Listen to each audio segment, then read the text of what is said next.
Good afternoon, everyone.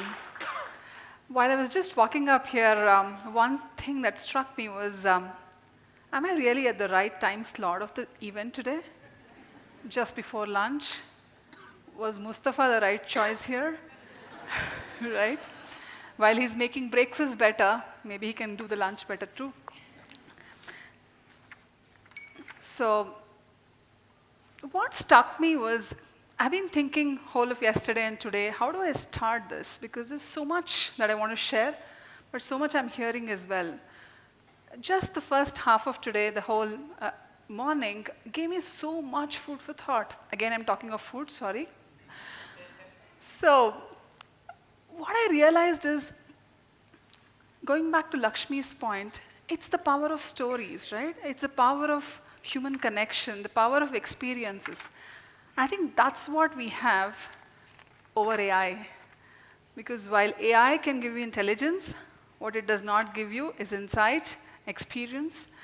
And that's something which really struck me. And you won't believe, this is a thought that's been going on since morning as I'm hearing such inspiring stories from each one of the speakers over here. So really, really honored to be part of the event here. So I was thinking about my day. I think all of us here in the room, one way or the other, are constantly in decision-making mode. People talked of multitasking. Some of the speakers spoke about how women are natural at multitasking. So I started thinking about what are decisions I made today. First very important decision I made in the morning, or rather probably last night. What should I wear for the event? And I was struck between a beautiful sari versus a skirt. Why is it important that I'm talking about this story? Somebody helped me make the decision very easy. That was Komal from the back office. Yesterday when she was miking me up, she said, I hope you're not wearing a sari. I can't mic you up easily. Help me make a decision very fast. Somebody else helped as well.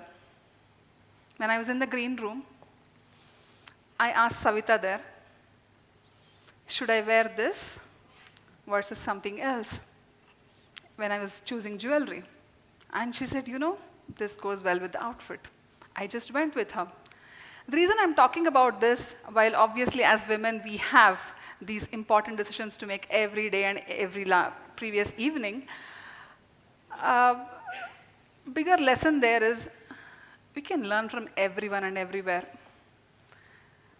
What's critical is, are we learning? And is the learning continuous? And that led to me to think of my third important decision. This is neither about food or fashion. So I had a pretty tough conversation today morning with my 7-year-old son. One of the main topics of the conversation was, his question was, Mom, all my friends, or so-called friends, call me I'm different. They're no longer my friends. They do not allow me to play football. I am bullied in swimming class. I said, you're 7-year-old. You're already going through this? What he told me stuck on multiple levels to me.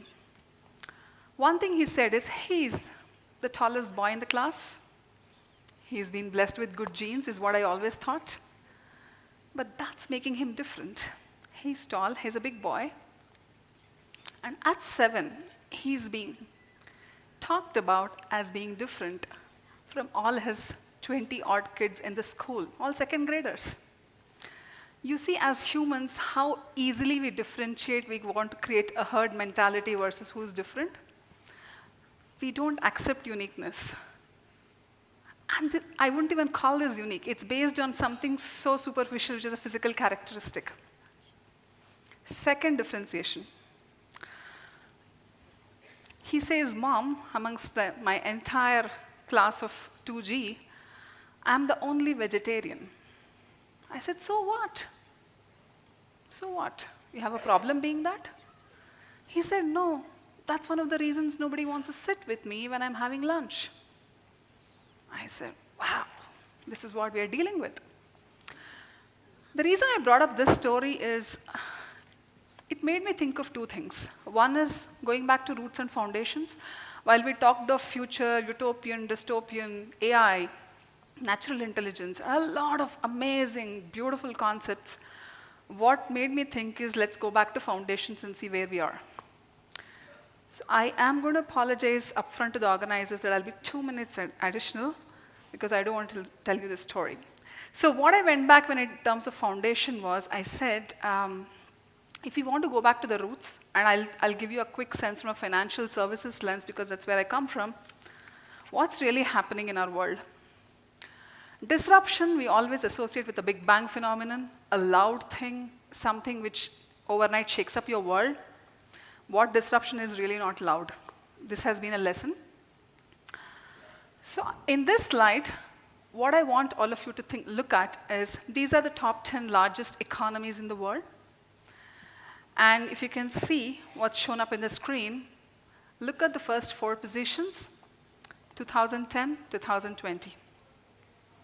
And what you're going to see is position 1 and 2 are swapped, position 3 and 4 are swapped, are getting swapped. That's disruption. It did not happen yesterday. It did not happen overnight. It's a continuous process, taking millions and millions of people and their intelligence and minds and global phenomena to affect. The other thing I want you to note on this slide are 3 numbers. 28 trillion, which is the first GDP number. All these numbers represent annual GDP for these economies. Second, 22 trillion. Third is 10 trillion. Okay? Hold on to these numbers. 28, 22, and 10. Okay? The other number, I'm from financial services, I have to talk of numbers, sorry about that. There are 195 identified countries in the world. Okay? So there are 4 numbers. I'll move to the next slide. So I want to take you to another slide with full of numbers. But before I do that, can we repeat? 28, 22, 14, and 195 countries. So let's look at the first number. This slide represents my world. I work for an organization called Broadridge Financial. Have been with them for the last 2.5 decades. It's my second home. So the reason I wanted to bring you into this world is because this is one representative organization of financial services. The first number, $7 trillion, represents a daily transaction volume going through one of our software systems in one market called United States, in one asset class called bonds. That's it. It's a single slice in a single market, $7 trillion. So when you look at 195 countries, annual GDP, and a daily transaction volume, it tells you what we are dealing with is humongous amount of a very critical asset called money that's going on a daily basis, much larger than global GDP of potentially 192 countries. That's humongous. The second number, 80,000. This represents all of mutual funds in the United States. And every mutual fund, every activity that happens with that goes through our software systems. Third, 5,000. These are the number of corporations across the world whose every investment activity is running through our systems. 5,000 corporations, including brands like Disney. These are just representative samples of many such data points. The reason of talking about these numbers. This is what Broadridge as an organization, or one such organization is doing since 1962, silently powering it. This is disruption, this is silent. So the reason about FinTech grown up. FinTech, as we all understand, we all look at it as a phenomenon from the last decade. And we all associate FinTech with startups. But truly, if you look at it, finance and technology have existed for ages galore. And FinTech is a grown-up industry. Yeah? It's an important quote. This is what Forbes called Broadridge as the most important financial firm on Wall Street that you've never heard of. The reason I'm giving this context is because financial services is driven by trust and security. You wouldn't want to put your money into someone whom you don't trust, nor is it safe. But if you have to deliver this, it's not just the technology alone that helps you. You've got to be dependable. How many of us talk of dependable? We all talk of exciting, creative, curious. But the first attribute has to be dependability. Either the technology that you build has to be super resilient, the technology builders, technologists, have to be super dependable.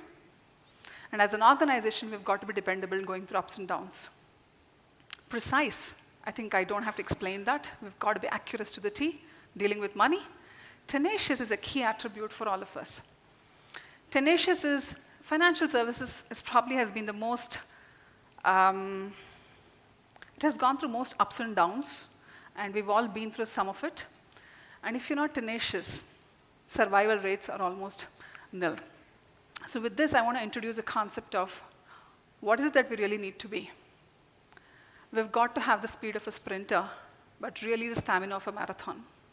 Because we're talking of scaling organizations, we're talking of scaling ourselves, we're talking of scaling technology.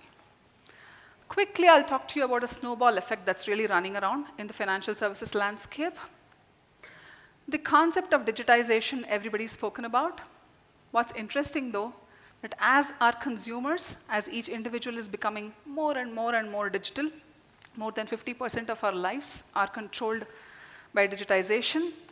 This industry, the opposing force of it is tremendous amount of legacy, tremendous amount of regulations. While these two opposing forces are helping keep the balance of sorts, it also makes technologists' job that much harder. While there is huge tech collision going on among AI, blockchain, everything possible, financial services is probably one industry which is really, really intensive on data. One industry where we can't complain that we don't have data. But at the same time, 80% of the data is not being used. We generate giga, tera, and whatever bytes of data. We are not using it. That shows us huge runway in this industry of data and digitization coming together, but still being managed with the legacy. So that's the landscape we are dealing with. And I wanted to help us all relearn our alphabets. But these are our own definition for alphabets of innovation, especially given we are in the technology landscape. A is artificial intelligence. We spoke a lot about it. I want to spend 10 seconds on it. In financial services, AI is not just looked at as a disruptor. The biggest concern about AI is how it's breaking apart every single existing business model, operating model, and questions of ethics and responsibility of are we really employing AI the right way is the biggest. And it's not just about employability or use cases, it's really how do you bring that together in a responsible manner, because remember, financial services is all about trust and security. B is for blockchain, breaking apart every possible black box effect that's out there. C, cloud, D is digital. And the only way ABCD works, if you have the right engagement with the customer.